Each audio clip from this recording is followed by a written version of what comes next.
उपशाखा प्रमुखांनी त्यांच्याकडच्या ज्या 2-3 याद्या आहेत, म्हणजे 2 ते 3 गटप्रमुख आहेत, त्या गटप्रमुखांबरोबर रोज भेटून, शाखा प्रमुखांनी सुद्धा उपशाखा प्रमुखांना रोज भेटून, उपविभाग प्रमुखांनी उपशाखा प्रमुख शाखा प्रमुखांना भेटून आणि विभाग प्रमुखांनी शाखा प्रमुखांना भेटून, उपविभाग प्रमुखांना भेटून रोज आज तू काय केलं, किती घरामध्ये जाऊन आलास, किती बरोबर नावं सापडलेत, किती बोगस सापडलेली आहेत, बरोबर नावानिशी आणि चेहऱ्यानिशी.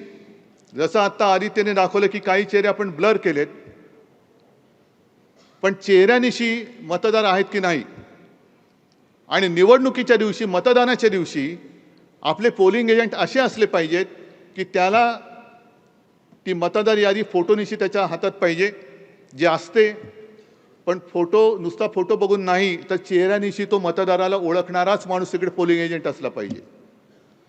आणि जर का तुम्हाला वाटलं की याच्यामध्ये गडबड आहे, हा बोगस आहे याची खात्री पटली, तर बेलाशेक त्याला थोबडवा, बिंदास फटकवा त्याला.